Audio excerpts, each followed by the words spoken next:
नमस्कार, स्वागत है आपका मेरे कार्यक्रम रूबरू में। मैं विश्वेंदु जयपुरियार। समय बदला तो बहुत सारी चीजें बदल गई। लोगों में अच्छा दिखने की भी एक जो चाहत है वो भी बढ़ गई। लेकिन मैं आपको बता दूं कि ब्रांडेड कपड़े और महंगे क्रीम के पीछे भागते लोगों में अपनी स्किन को लेकर जरा भी चिंता नहीं है। अगर हमारी पर्सनैलिटी का अगर कुछ हिस्सा है तो वो है स्वस्थ स्किन, स्वस्थ त्वचा। ऐसे में हम इसे भूलते जा रहे हैं और जो कई बीमारियों की वजह भी बन रहा है। तो आज मेरे साथ स्टूडियो में स्किन स्पेशलिस्ट डॉक्टर राजकिशोर मौजूद हैं। आइए जानते हैं इनसे स्किन के बारे में बहुत सारी बातें जो आपको नहीं मालूम है और शायद आपको जानना भी चाहिए। डॉक्टर साहब, आपका बहुत बहुत स्वागत है। शुक्रिया। डॉक्टर साहब, सबसे पहले जानना चाहेंगे कि आप मूलतः कहाँ के रहने वाले और हजारीबाग से कैसे आपका जुड़ाव हुआ? मूलतः हम रहने वाले हैं पटना के। हमारा MBBS हुआ धनबाद से और उसके बाद पोस्ट ग्रेजुएशन स्किन डिपार्टमेंट में हमने किया रिम्स रांची से। उसके बाद यहाँ पे पोस्टिंग हुआ तो हजारीबाग से पिछले 4 साल से हम जुड़े हुए हैं। अब तो अपना घर जैसा हो गया, हजारीबाग रहते यहीं हैं और अब यहाँ से जुड़ाव सा हो गया है, तो यहाँ से जाने का भी मन नहीं करता है। डॉक्टर साहब, एक जो बात है, जैसा मैंने अभी कहा भी कि स्किन को लेके, त्वचा को लेके लोगों में जागरूकता का बहुत अभाव है। कुछ भी अगर बीमारी होती तो लोग इसको इग्नोर कर देते हैं। तो मैं आपसे एक बात समझना चाहूंगा कि ऐसी क्या वजह है कि लोग अच्छे भी दिखना चाहते हैं, सुंदर भी दिखना चाहते हैं और हमारी पर्सनैलिटी का बहुत बड़ा हिस्सा है स्किन, लेकिन हम उसको इग्नोर करते हैं। इसकी वजह क्या है? इसकी वजह है जानकारी के अभाव। जानकारी के अभाव में जो प्रोडक्ट प्रचार पे आता है, टीवी पे आता है या कोई भी बोल देता है ये प्रोडक्ट लगाना है अच्छे दिखने के लिए, वो जानते नहीं है कि उसका क्या इफेक्ट हो सकता है, क्या साइड इफेक्ट हो सकता है। किसी के कहे सुने पे अपने चेहरे के साथ खिलवाड़ करते हैं, दुकान से जाके ले लेते हैं, कोई बोल दिया तो वो लगा लेते हैं, चेहरा पे लगाते हैं, जिसके कारण चेहरा अच्छा दिखने के जगह कुछ दिन तक तो अच्छा दिखता है, उसके बाद और खराब होने लगता है और उसके बाद वो अपना सेल्फ कॉन्फिडेंस, स्टीम सब खोने लगते हैं और फाइनली इतना डैमेज कर लेते हैं स्किन को उसके बाद कि कोई डॉक्टर भी उसके साथ कुछ नहीं कर सकता है। मैंने पढ़ा था कि स्किन का जो विभाग है ये 4 भाग में बटा हुआ है। स्किन स्पेशलिस्ट है, कहीं वैसे तो डर्मेटोलॉजिस्ट और स्किन स्पेशलिस्ट दोनों एक ही होते हैं, लेकिन वो भी एक अलग पार्ट हो गया। प्लास्टिक सर्जन भी उसमें होते हैं। तो ये क्या 4 पार्ट है? वो एक है बीमारी से रिलेटेड, दूसरा जिसको डर्मेटोलॉजी, जनरल डर्मेटोलॉजी बोलते हैं, दूसरा होता है एस्थेटिक्स जिसमें सौंदर्य विभाग, सौंदर्यता से रिलेटेड है, अपने चेहरे को कैसे ग्लो करें, कील मुहासे आ रहे हैं उसको कैसे ठीक करें, जो दिक्कत है, दाग है चेहरा पे उसको कैसे मिटाएं, उसमें बहुत सारी चीज़ है। ये दूसरा पोर्शन इसको एस्थेटिक कहते हैं। तीसरा प्लास्टिक सर्जरी मिला जुला है, स्किन से भी है, दूसरा सर्जरी का भी पार्ट है। हाँ, तो सर्जरी मेनली सर्जन और प्लास्टिक ये डर्मेटोलॉजिस्ट का मिला जुला भाग है कि दोनों मिलकर सहयोग से एक साथ कर सकते हैं। तीसरा होता है हेयर ट्रांसप्लांट वाला, वो भी प्लास्टिक सर्जन और डर्मेटोलॉजिस्ट दोनों का मिला हुआ ही ये है। तो 4 पोर्शन है मेनली, जिसमें एस्थेटिक पोर्शन है वो बहुत बड़ा वास्ट है और जनरल डर्मेटोलॉजी अलग है, जिसमें हमको कैसे ख्याल रखना है, शरीर को खराब नहीं होने देना है, या कोई इन्फेक्शन होता है चेहरे पे तो उसको कैसे रोकना है। तो मेनली ब्रॉड क्लासिफिकेशन में 2 जनरल डर्मेटोलॉजी और एस्थेटिक पार्ट। एस्थेटिक पार्ट सौंदर्यता से रिलेटेड है जिसमें 2-3 पार्ट और बना हुआ है और एक है जनरल डर्मेटोलॉजी। तो एक सामान्य आदमी अगर स्किन का कोई प्रॉब्लम होता है तो वो किसके पास जाए? स्किन स्पेशलिस्ट के पास कि डर्मेटोलॉजिस्ट के पास? स्किन स्पेशलिस्ट डर्मेटोलॉजिस्ट दोनों एक ही हैं। हाँ, एस्थेटिक करते हैं कुछ उसको कॉस्मेटोलॉजिस्ट बोलते हैं, जिसको जो सौंदर्यता से रिलेटेड है तो वो डर्मेटोलॉजिस्ट ही होता है। कहीं कहीं पे डायरेक्ट कॉस्मेटोलॉजी का कोर्स कर लेते हैं, लेकिन वो जितना डर्मेटोलॉजिस्ट अच्छा से समझ सकता है वो कॉस्मेटोलॉजिस्ट नहीं समझ सकता है। मैं तो जानता हूँ कि दोनों एक ही है, लेकिन मैं कहीं अभी पढ़ रहा था तो उसमें मैंने देखा कि वो भी अलग दिखाता है डर्मेटोलॉजिस्ट का। लिखता है कि बिल्कुल एक है, लेकिन वो खुद को स्किन स्पेशलिस्ट से थोड़ा अलग बताते हैं, थोड़ा ऊपर बताते हैं। नहीं, डर्मेटोलॉजिस्ट स्किन स्पेशलिस्ट ही हैं। कॉस्मेटोलॉजिस्ट अलग हो सकता है, एक भी हो सकता है। डर्मेटोलॉजिस्ट कॉस्मेटोलॉजिस्ट हो सकता है, लेकिन कॉस्मेटोलॉजिस्ट डर्मेटोलॉजिस्ट नहीं हो सकता है। एक बड़ी बात है, त्वचा को स्वस्थ रखने के लिए कहा जाता है कि अच्छा खान पान होना चाहिए। वो आपके त्वचा को स्वस्थ रखता है, अच्छा दिखता है, ग्लोइंग रहता है। लेकिन लोग बाजार में इतने ब्रांड के क्रीम बिक रहे हैं, लोग उसके पीछे भाग रहे हैं। तो लोगों को क्या करना चाहिए? लोगों को पहला चीज ध्यान रखना चाहिए कि अपने खाने पीने पे ध्यान देना चाहिए। अच्छा हेल्दी खाना स्किन के लिए भी जरूरी है और जितना हेल्दी आप होंगे वो रिफ्लेक्ट करेगा आपके स्किन से। आप कितना अच्छा देखते हैं वो आपके हेल्थ पे और आपके खान पान पे ध्यान रिलेटेड रहता है। आप अच्छा खा रहे हैं, अच्छा न्यूट्रिशन मिल रहा है आपको, तो आपका स्किन भी उतना ही ग्लोइंग और नॉर्मल होगा। आप सस्ते प्रोडक्ट के पीछे भाग रहे हैं, वो स्किन को कभी ठीक नहीं करता और खराब ही करता है। तो उससे बचना चाहिए और जितना हो सके खाने पीने पे ध्यान देना चाहिए, और कुछ भी यूज करने से पहले डर्मेटोलॉजिस्ट से जरूर कंसल्ट करना चाहिए। क्योंकि चेहरा आपका कोई ये एक्सपेरिमेंट का चीज़ तो है नहीं कि आप कुछ भी लगा दिए, कोई भी बोल दिया लगा लिए। तो जो इसका एक्सपर्ट है उससे एक बार ओपिनियन लेने के बाद ही कुछ भी अपने चेहरे पे लगाना चाहिए या शरीर पे लगाना चाहिए। एक बात जरूर चाहूंगा कि लोगों को आप बताएं कि जो बाजार में इतने सारे प्रोडक्ट्स बिक रहे हैं, जो ऑइंटमेंट, जो क्रीम बिक रही है चेहरे पे लगाने के लिए, तो उसका क्या दुष्प्रभाव होता है? मेनली जो क्रीम बिकता है वो फेयरनेस क्रीम के नाम से बिकता है, जिसके लिए गांव-गांव तक कोई भी केमिस्ट बोलता है इसको आप लगा लीजिए, आपका छाई आ गया, वो मिट जाएगा, रंग गोरा हो जाएगा। लेकिन ऐसा है नहीं। हर क्रीम बना है कुछ कारण से, और उसका एक कितना दिन तक उपयोग करना चाहिए, कैसे उपयोग करना चाहिए, ये एक डर्मेटोलॉजिस्ट ही अच्छे से जानता है, जो उसका एक्सपर्ट है।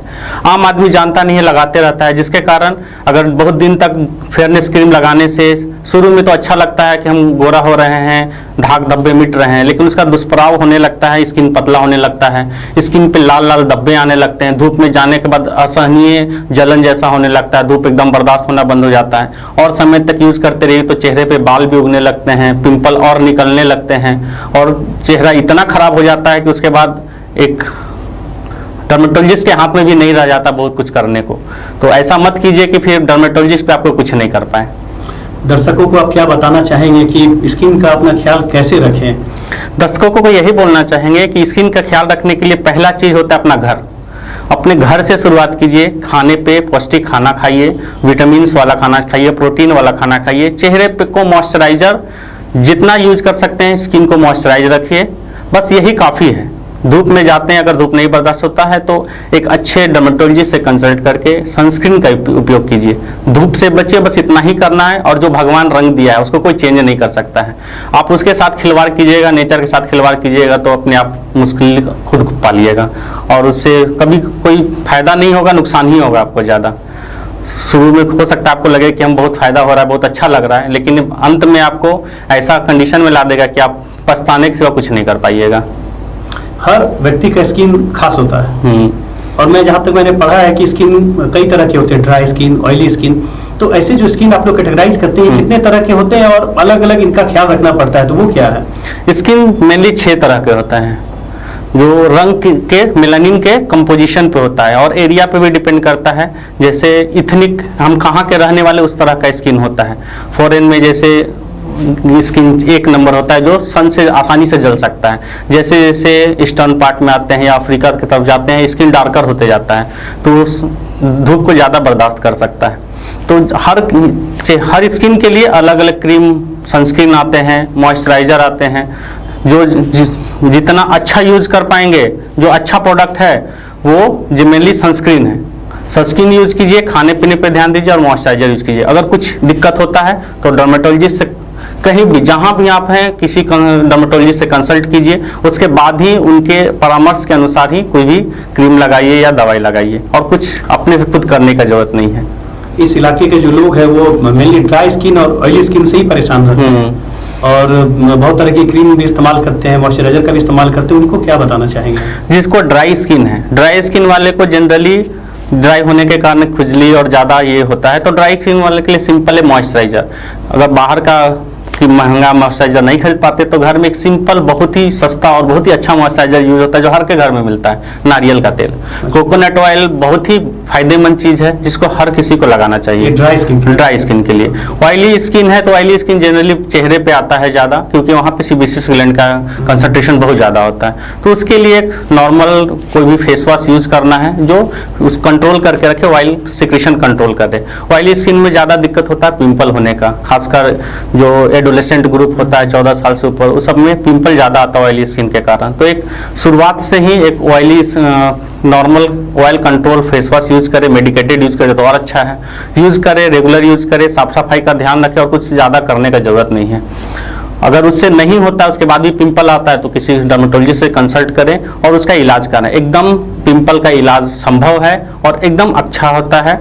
आप इग्नोर करते हैं, गलत क्रीम लगाते हैं, इसी कारण पिंपल बढ़ता है और बाद में डैमेज कर देता है स्किन के, जिसके कारण स्किली जो होता है वो बाद में आपके चेहरे को भी खराब करता है, जिसके कारण आपका मानसिकता भी थोड़ा सा डिप्रेशन जैसा आने लगता है कि हम खराब दिखते हैं। तो अगर सही समय पे इलाज किया जाए तो एकदम चेहरा बिल्कुल सही हो सकता है, अगर पिंपल भी आता है तो। और अगर नहीं है, सिर्फ ऑयली स्किन है, तो उसके लिए face wash, simple face wash use कीजिए और धूप में जाने से पहले एक माइल्ड सनस्क्रीन यूज कीजिए, बस इतना ही काफ़ी है। आपने एडोलेसेंट ग्रुप की बात की और उसमें घर में जो बच्चों को हो जाता है पिंपल्स, 14 या 15 साल के बच्चों को जब निकलना शुरू होता है तो उनके माँ बाप कहते हैं कि ये तुम्हारा उम्र ही है, ये अभी आ रहा है तो कोई बहुत बड़ी बात नहीं है, लेकिन वो बच्चे परेशान रहते हैं। तो वैसे बच्चों को क्या करना चाहिए? तो उनका माँ बाप का भी कहना सही है कि ये नॉर्मल है, हार्मोनल चेंजेस के कारण वो सीबेसियस ग्लैंड की एक्टिविटी बढ़ता है, इससे कान पिंपल निकलना शुरू होता है। लेकिन उसका इलाज संभव है। इलाज नहीं करने से वो एक एज के बाद घर कम भी हो जाता है, लेकिन जो जाते जाते जो अपना सिक्वेली छोड़ देता है, गड्ढा बन जाना, स्ट्रोफी हो जाना, दाग हो जाना, चेहरा खराब कर देना, तो वो अगर आप सही समय पे इलाज कराइएगा उसको तो वो एकदम ठीक हो सकता है, कोई भी दाग नहीं रह सकता है। और 20-25 होते होते ही अपने आप से सबसाइड करने लगता है सारा सिम्टम, क्योंकि हार्मोनल बैलेंस होता है, उसके बाद सब चीज़ नॉर्मल हो जाता है। तो उस समय में अगर एक इलाज का जरूरत है, किसी डर्मेटोलॉजिस्ट से मिलकर उसका इलाज करें, एकदम संभव है, चेहरा एकदम ठीक रहेगा। लेकिन वही इग्नोर करते हैं कि उम्र के साथ ठीक हो जाएगा, तो जो वो तो ठीक हो जाएगा, लेकिन जो अपना वो कंसिक्वेंस छोड़ के जाएगा वो हमेशा जिंदगी भर झेलना पड़ जाता है। उसके लिए बहुत सारा फिर खर्च भी करना है, उसका भी इलाज है लेकिन बहुत सारा खर्च पड़ेगा, आपको दिक्कत भी होगा, मेंटल टेंशन होगा, बहुत सारा है। तो इससे अच्छा है इलाज कर लेना और बस ध्यान रखना है। तो इस ग्रुप के बच्चों को जो यूज करते हैं क्रीम, उनसे ही ला के क्रीम यूज करते हैं, तो उनके लिए भी तो ये खतरनाक है। बहुत खतरनाक है, एकदम यूज नहीं करना चाहिए अपने से कुछ भी। जो भी क्रीम आता है मार्केट में वो टेम्परेरी रिलीफ करता है, वो ठीक नहीं करता, बीमारी को रिलीफ देता है। और बाद में जैसे ही उसके बाद ऐसा हो जाता है चेहरा को आदत कि उसका जब उसका साइड इफेक्ट आने लगता है तो आप ना छोड़ पाइएगा और ना लगा पाइएगा, ये कंडीशन होती है। एक तब खाइए, एक तब गड्ढे वाला हाल हो जाता है कि लगाइएगा तो साइड इफेक्ट होगा, छोड़िएगा तो फ्लेयर अप होगा, जो सिम्टम था वो और तेजी से एकदम ब्लूम करके नहीं आएगा, तो चेहरा देखने लायक नहीं होगा। तो वो कंडीशन नहीं आने दे। आप लोग के लिए ये जागरूकता लाना जरूरी है सब में कि अपने चेहरे के साथ खिलवाड़ नहीं करें, क्योंकि चेहरा ही आपका सारा पर्सनालिटी शो करता है। तो चेहरा को ठीक रखिएगा, आप एकदम ठीक रहिएगा। एक व्यक्ति अगर बाजार जाता है तो कोई भी अगर चेहरे के लिए क्रीम खरीद रहा है तो किस पैरामीटर पर किसी क्रीम को खरीदे हो? क्योंकि बाजार में तो 100 रुपया से लेके 1000 रुपये तक की क्रीम, उससे ज्यादा भी महंगी क्रीम है, तो कैसे खरीदे कोई भी फेस क्रीम? फेस क्रीम के लिए बस पहले भी हम बोले कि मॉइस्चराइजर और सनस्क्रीन और एक फेस वॉश, और कुछ भी चेहरे पे लगाने की जरूरत नहीं है, कोई फेयरनेस क्रीम लगाने की जरूरत नहीं है, क्योंकि जो भगवान कलर दिया वो कभी चेंज नहीं होगा, उसके साथ खिलवाड़ ना करें। सनस्क्रीन लगाए, जो सन टैन होता है, सन के कारण जो इफेक्ट होता है उसको मिनिमाइज करेगा, और मॉइस्चराइजर आपको नॉर्मल स्किन को जो भी मैच्योर होने के लिए और जो डैमेज हो रहा है उसको रिपेयर के लिए एक मॉइस्चराइजर जरूरत है। और बस खाने में विटामिन का एक्स्ट्रा लीजिए, इतना ही काफ़ी है। खाने में विटामिन सी एक्स्ट्रा लेना चाहिए क्योंकि नेचुरल सन प्रोटेक्टर है, विटामिन सी और विटामिन ई, तो खाने में एक्स्ट्रा लीजिए। अगर लगता है कि खाने में नहीं मिल रहा है तो अलग से विटामिन सी खा सकते हैं। विटामिन सी का टैबलेट आता है, बहुत सिंपल है, लिमसी के नाम से, या बहुत सारी कंपनी लाती है, नॉर्मल है, जो नेचुरल सन प्रोटेक्टर है। मैंने बहुत सारे बच्चों को या टीनेजर्स को देखा है कि अखबार में जो एक ऐड आता है कि इतने दिनों में गोरा हो जाए, और टैबलेट्स और क्रीम कह के वो बेचते हैं और ऑनलाइन मंगवा लेते हैं वो लोग, तो उन लोगों को आप क्या कहना चाहेंगे, क्योंकि वो बिना डर्मेटोलॉजिस्ट से कंसल्ट किए इस तरह की चीज़ों का सेवन कर रहे हैं?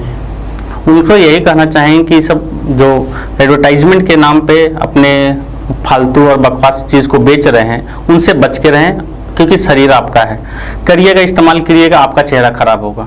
क्योंकि मैं पहले भी बोल चुका हूँ कि भगवान जो रंग दिया उसके साथ कभी छेड़छाड़ नहीं करें, नेचर के साथ छेड़छाड़ नहीं कीजिए। आप चाहते हैं कि हम काला हैं, ये तो यहाँ पे है कि लोग काला और गोरा का फर्क करते हैं, सब इंसान हैं, सबका रंग एक जैसा जो भगवान दिया है उसके साथ ही रहना है, और उसे चेंज कीजिएगा, चेंज करने का कोशिश कीजिएगा तो वो नुकसान ही देगा, कभी फायदेमंद नहीं होगा। और बाद में ऐसा स्थिति आ जाएगा कि आप पछताने के सिवा कुछ नहीं कर पाइएगा। इसलिए ये सब चीज़ से एकदम बचें। खुद में मॉइस्चराइजर यूज कीजिए, सनस्क्रीन यूज कीजिए, और उससे ज़्यादा कुछ यूज करना है तो किसी न किसी डर्मेटोलॉजिस्ट से कंसल्ट कीजिए, अपने एरिया के जो भी डर्मेटोलॉजिस्ट है। और यहाँ भी देखा गया है कि आप गांव में, ग्रामीण स्थान में किसी को भी हो स्किन स्पेशलिस्ट, कोई भी अपना डिग्री लगा के बैठ जाता है हम स्किन स्पेशलिस्ट हैं, तो उसको भी पहचानने का ज़रूरत है, उनसे बचने का ज़रूरत है, क्योंकि वो सब भी वही हैं, बैठेंगे और एक क्रीम लिख देंगे कुछ भी, गोरा होने वाला, तो वो बहुत नुकसान करता है। दुकान से ज़्यादा ऐसे डॉक्टर जो बैठे हुए हैं जो कुछ भी नहीं है, झोला छाप जिनको बोल सकते हैं, वो अपने आप को स्किन स्पेशलिस्ट बोल के बैठते हैं, वो सबसे ज़्यादा हार्म करते हैं, क्योंकि गांव वाले उनके सबसे नज़दीक में वही होते हैं, सब उन्हीं पे विश्वास करते हैं और उनके साथ वो खिलवाड़ करते हैं। तो उनको भी पहचानने का ज़रूरत है, सही डर्मेटोलॉजिस्ट के पास पहुँचने का भी ज़रूरत है, सो कॉल्ड डिक्लेयर्ड डर्मेटोलॉजिस्ट से भी बचने का ज़रूरत है। आपने सनस्क्रीन और फेस वॉश की बात की, कहा दोनों इफेक्टिव है, दो तरह की जो स्किन है, ऑयली और ड्राई। तो मैं आपसे जानना चाहता हूँ, ये जो मेकअप की कहानी है महिलाओं के साथ, जो पार्लर जाके मेकअप कराना, हेवी मेकअप कराना, तो वो चेहरे पर कितना खराबी करता है? वो जनरली मेकअप तो बाद में उतर जाता है, लेकिन जब मेकअप करते हैं तो सीबेशियस ग्लैंड होता है, सीबेशियस ग्लैंड का जो ओपन पोर्स होता है जिसके कारण सिक्रीशन बाहर आता है, वो सब ब्लॉक हो जाता है हेवी मेकअप से। तो कुछ देर रखने के बाद जब भी मेकअप कराते हैं उसके बाद आएंगे तो सारा सीबेशियस ग्लैंड ब्लॉक होगा, तो फिर पिंपल दाने पूरे चेहरे पे भर जाएंगे।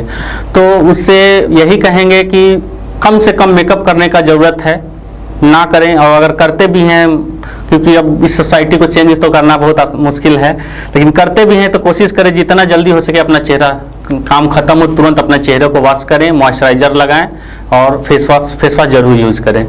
तो ये जो इतने पार्लर्स खुल रहे हैं, लोगों को लुभा रहे हैं, यहाँ जाना, मैं जानता हूँ कि सवाल का जवाब देना टफ है, लेकिन क्या ये खतरनाक है? बहुत कह भी सकते हैं खतरनाक है, ऑब्वियसली है भी। अगर जो पार्लर खोल रहे हैं, अगर उनको अच्छा नॉलेज है क्या करना है क्या नहीं करना है, तो ये भी नहीं कहना कि खतरनाक है। लेकिन अगर ऐसे ही कोई खोल रहा है जिसको नहीं मालूम है, कुछ भी अप्लाई कर रहा है चेहरा पे, तो खतरनाक तो है।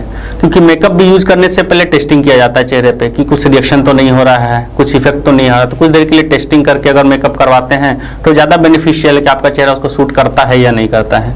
और करने के बाद यही बोलेंगे, मेकअप करवाने के बाद जितना जल्दी हो सके चेहरा को धोएं, धो के फेस वॉश से साफ करें और साफ करके मॉइस्चराइजर या सनस्क्रीन अप्लाई, दिन में हो तो सनस्क्रीन, नहीं रात में हो तो मॉइस्चराइजर लगाएं उस पर। आप चोपड़ा मेडिकल में पिछले 4 साल से अपनी सेवाएं दे रहे हैं, आपको कोविड भी हुआ था जहाँ तक मुझे जानकारी भी है। तो ये एक पूरे 4 साल में अपने हजारीबाग को देखा है, यहाँ के लोगों से मिला है, कभी कुछ ऐसा हुआ है कि स्किन का कोई बहुत बड़ा केस आपके पास आया हो कि लोगों ने इग्नोर किया उस सिम्टम को और वो बहुत बड़ा नासूर बन गया उनके लिए?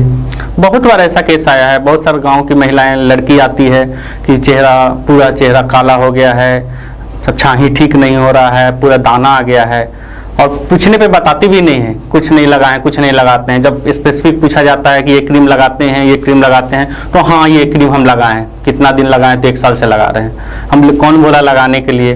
तो बताती हैं कि कोई दुकान वाला बोला, या कोई सहेली बोली, या कोई घर वाला बोला कि ये लगा लो। तो ऐसा आता है जिसमें बहुत मुश्किल भी होता है उसको समझाना कि देखो अब जितना हो सकता है हम अपने हाथ से कर सकते हैं। अब जो डैमेज कर चुकी हो कितना इसमें कंट्रोल होगा तो वो तो अब टाइम बतलाएगा।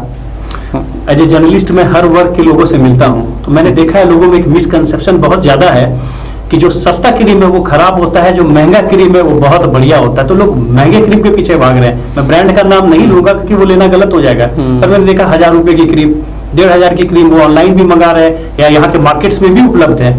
इस पर जरा एक धुंध को हटाइए कि महंगा क्रीम क्या है और सस्ता क्रीम क्या है। महंगा सस्ता क्रीम नहीं, उसका मोलिक्यूल कितना महंगा इस पर डिपेंड करता है कि कौन महंगा है कौन सस्ता है। मेन उसका यूज क्या है इस पर डिपेंड करता है। सस्ते क्रीम, अगर मैं फेस का कोई क्रीम की बात करूं तो 2 तरह की क्रीम, एक 100 रुपए की मिलने वाली, एक 1000 रुपए की मिलने वाली, दोनों तो फेस क्रीम है। तो वही देखिए, अब ये डिफाइंड करना कि कौन सा फेस क्रीम है, क्योंकि जनरल मेडिकल हॉल में और आम आदमी के लिए जो फेस में नहीं लगाने वाले उसी को फेस क्रीम बनाया हुआ है। मेनली स्टेरॉइड क्रीम को सब फेस पे लगाना शुरू कर दिए। तो वो फेस क्रीम का यही बोलना कि उसका यूज क्या है इस पर डिपेंड करता है, वो क्या मोलिक्यूल है, उसका प्राइस क्या है। तो महंगा सस्ता बहुत बार होता है कि चेहरा के लिए महंगा क्रीम भी जरूरत पड़ता है, बहुत बार होता है कि सस्ती क्रीम से भी ठीक हो जाती है। तो ये महंगा सस्ता का कंसेप्ट नहीं है, उसका यूज क्या है इस पे ये है कि हम क्या यूज, किस यूज के लिए वो दे रहे हैं। आपने भी नानी दादी के नुस्खे सुने होंगे बचपन में, आप पर भी आजमाया गया होगा, लेकिन अब आप मेडिकल पढ़ के आ गए और स्किन स्पेशलिस्ट है हजारीबाग में। इसे कितना सहमत है कि घर में बनी कुछ उपटने या घर में जो घरेलू नुस्खा होता है उससे भी चेहरे को ग्लोइंग रखा जा सकता है? घर में बने नुस्खे से ज्यादा है खान पान। आप जितना अंदर से अच्छा रहिएगा, जितना पौष्टिक आहार लीजिए, अंदर से जितना आप सुंदर होइएगा बाहर उतना ही सुंदर दिखिएगा। तो पौष्टिक आहार जरूरी है। नुस्खे बहुत बार नुस्खे नुकसान भी करते हैं, नानी के नुस्खे बहुत बार फायदे भी करते हैं। जैसे हमारा जो इथनिक में पीछे से जो आया जा रहा है, जो भी सिस्टम बनाया गया है बहुत ही साइंटिफिक वे से बनाया गया है। उसका कुछ फ़ायदा जरूर है, भले ही हमारे पूर्वज उतना विद्वान नहीं बोला जा सकता, लेकिन वो विद्वान से कम नहीं थे, बहुत ही विद्वान थे। जो भी बना है बहुत अच्छे तरह से बना है, बस उसका यूज नहीं करना जानता है कोई, और उसका गलत मतलब निकालता है, गलत इस्तेमाल करता है। क्योंकि पूर्वज का जो भी बना हुआ नानी के नुस्खे हैं, कुछ न कुछ फायदेमंद भी हैं, कहीं उसमें अपना कुछ चेंज करने के कारण वो ज़्यादा नुकसान करते हैं। एक मैं आपसे कटु सवाल भी लूंगा, क्योंकि लोगों के मन में एक शंका बहुत ज्यादा है कि अगर हम स्किन स्पेशलिस्ट के पास गए तो दवाइयाँ बहुत महंगी होती है, क्रीम्स बहुत महंगे होते हैं, हमारा ज़्यादा पैसा खर्च हो जाएगा। ऐसा नहीं है, अब ये तो कंपनी के ऊपर है कैसा प्रोडक्ट बनाती है। डर्मेटोलॉजिस्ट बस उतना ही करता है कि सामने वाले को देख कर क्या ज़रूरत है वो देने का कोशिश करता है, किससे उसको ज़्यादा फायदा वो देने का कोशिश करता है।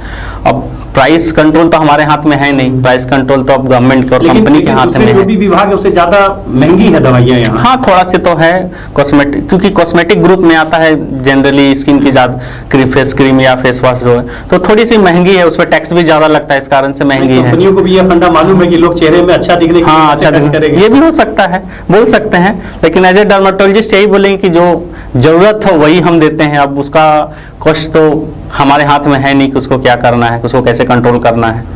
थोड़ा सा है स्किन का दवाई थोड़ी महंगी तो आती है।